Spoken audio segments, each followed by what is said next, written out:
J'imaginais une ville avec des hôtels tout blancs.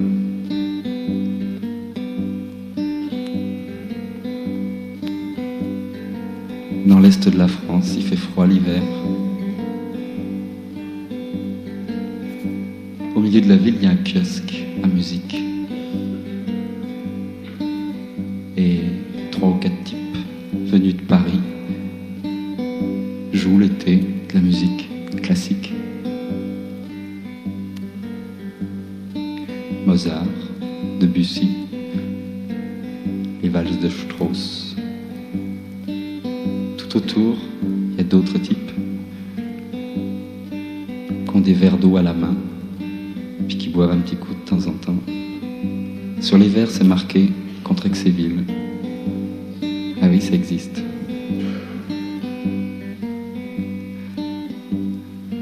C'est le genre de ville où l'hiver, on se dit toujours vivement l'été qu'il se passe quelque chose, qu'on rencontre des filles, des gars. Et quand septembre arrive, on se dit tiens, c'est fini, puis on n'a connu personne.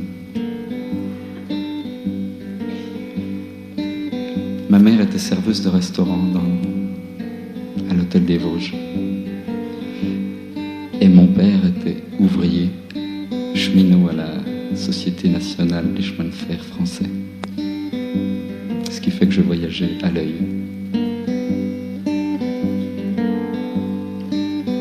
Une saison, j'ai aidé ma mère au restaurant, j'ai gagné des sous. Et je me suis payé une des premières guitares électriques extra plates, 4 micros, vibrato à main et tout. J'avais monté un orchestre avec le fils du notaire, puis 2 autres copains, qui étaient fils d'autres personnes. Un orchestre un peu comme les Shadows ou les Beatles. Et on se produisait au casino, devant des fois des gens en tenue de gala.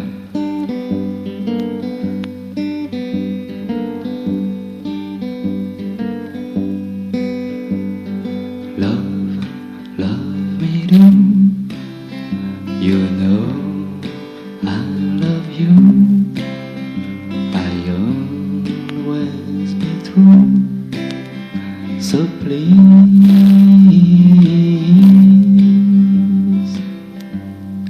love me do.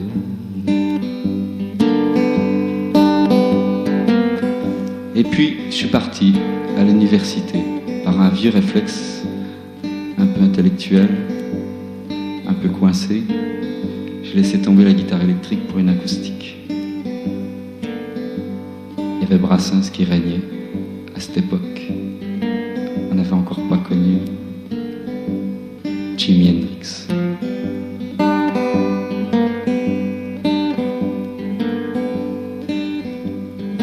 Un soir, mon père, en rentrant du café, me dit « Ce serait bien que tu fasses des chansons. J'ai entendu un type formidable aujourd'hui dans le jukebox. »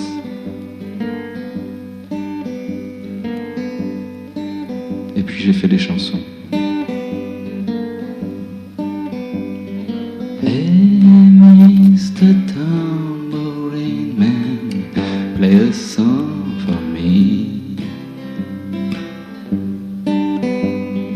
Et je suis venu à Paris. J'avais une chambre de bonne dans le 16e arrondissement, en bas de l'avenue Bugeaud. Et la propriétaire, qui s'appelait Eudbert, comme les biscottes, en me faisant visiter le petit truc, quoi, enfin le réduit, au 8e étage, me dit « Vous vous rasez comment ?» Parce qu'à cette époque, je me rasais aussi. Alors je dis « Je me rase avec un Philips 3 têtes. »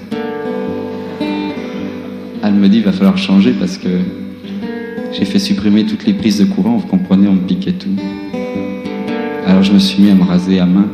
C'est depuis ce temps-là que je me suis laissé pousser la barbe.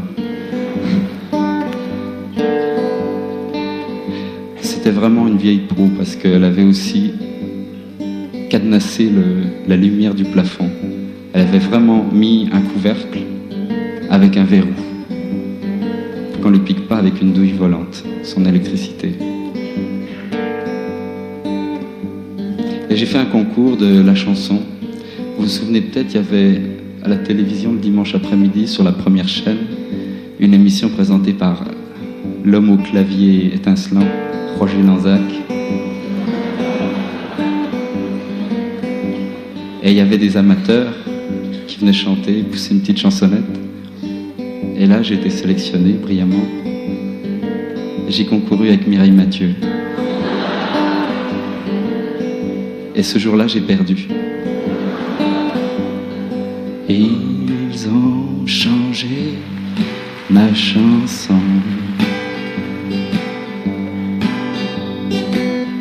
Ils ont changé ma chanson.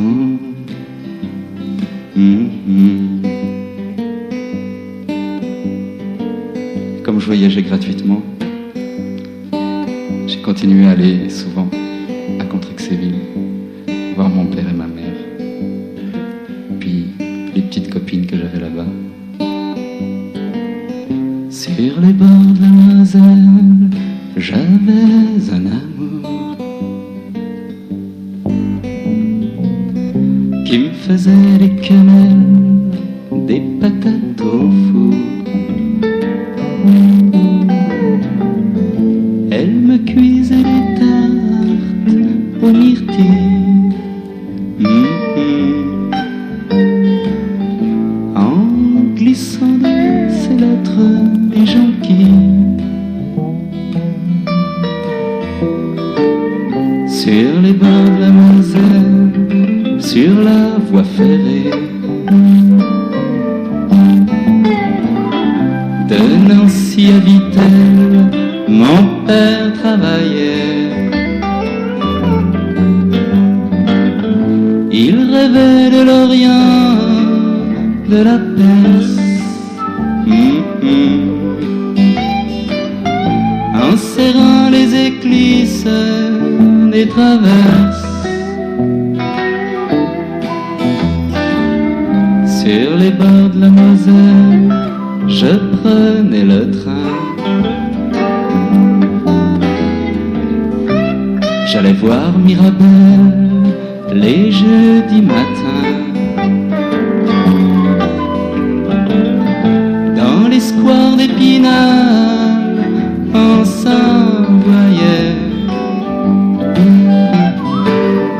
des baisers que l'hiver nous givrait. Sur les bords de la Moselle, j'avais un amour qui me faisait des quenelles, des patates au four. J'avais 15 ans à peine et je brûlais les vieux navires de guerre qui coulaient.